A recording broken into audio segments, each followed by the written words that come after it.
You're listening to Radio Long Island City, recorded at our studios near Hell Gate, 9 kilometers north of the Harbor Hill Moraine. And now, the Observatory. The Observatory, Monday the 18th of August, 2025. It is 59 days after the summer solstice. It is 35 days before the fall equinox.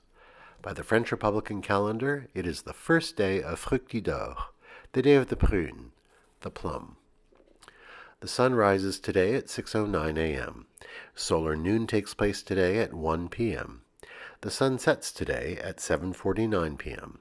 Civil twilight ends at 8:18 p.m. and nautical twilight ends at 8:53 p.m. The length of daytime today is 2 minutes, 25 seconds shorter than yesterday. The moon is in its waning crescent phase and is 23% full at midday. The new moon will arrive on Saturday, the 23rd of August. These are the predicted tides today for Horn's Hook. In the middle of the night, low tide, 12:21 a.m., 15 centimeters. In the morning, high tide, 6:33 a.m., 1 meter 25. In the afternoon, low tide, 12:22 p.m., 24 centimeters. In the evening, high tide, 6:58 p.m., 1 meter 58. This is the Monday Reservoir Report for New York City. The Delaware Watershed, Cannonsville, 80% full. Papacton, 87%. Neversink, 89%. Rondout, 95%. The Catskill Watershed, Schoharie, 47%. Ashokan, 89%. The Croton System, 98% full. In our shared realm of plants and animals, we are reaching the time of year when the yellow jacket suddenly becomes decidedly more aggressive. Try eating your lunch in the park, and you may find yourself repeatedly buzzed and harassed by the small wasp. By late August, preparations are underway for the queen yellow jacket to leave the nest and hunker down for the winter. Laying and rearing young has wrapped up, and food sources are getting scarce. So the belligerent yellow jacket eyeing your lunch is both hungry and irritated. It's hangry. Come winter, she and the rest of the hive will die off, leaving the queen to raise a new brood next year. Commemorations. On this day in 1492, note that year, the first grammar book of the Spanish language was presented to Queen Isabella. Written by Antonio de Nebrija, it was entitled Gramática de la Lengua Castellana. Not only was it the first Spanish grammar book, it was the first grammar book written for any modern European language.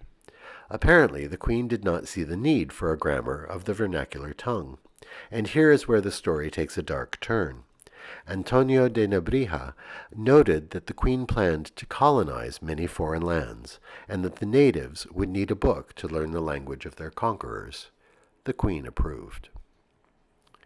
On this day in 1909, the mayor of Tokyo, Yukio Ozaki, made a gift of 2,000 cherry trees for Washington, D.C. President William Howard Taft decided to plant them along the Potomac River. They would become one of the iconic sites of the capital. Mayor Ozaki was an interesting figure. He was a Democrat, a pacifist, and an internationalist who was inspired by the United States democratic system. He suffered much during the years of Japanese imperialism, but lived to a ripe old age and saw Japan's transformation after World War II. On this day in 1917, the Great Fire of Thessaloniki, Greece, destroyed half the city. More than 70,000 individuals were left homeless. 9,500 houses were burned to the ground.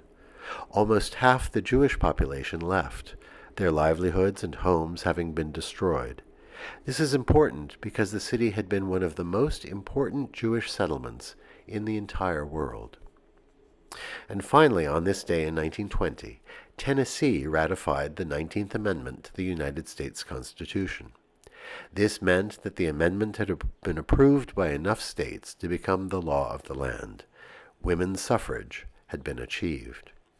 The deciding vote was cast by State Representative Harry T. Byrne, who was just 24 years old. Although he had vacillated over his support for the amendment, the deciding factor in his yes vote was a letter he received from his mother. And that is the Observatory, Monday the 18th of August, 2025.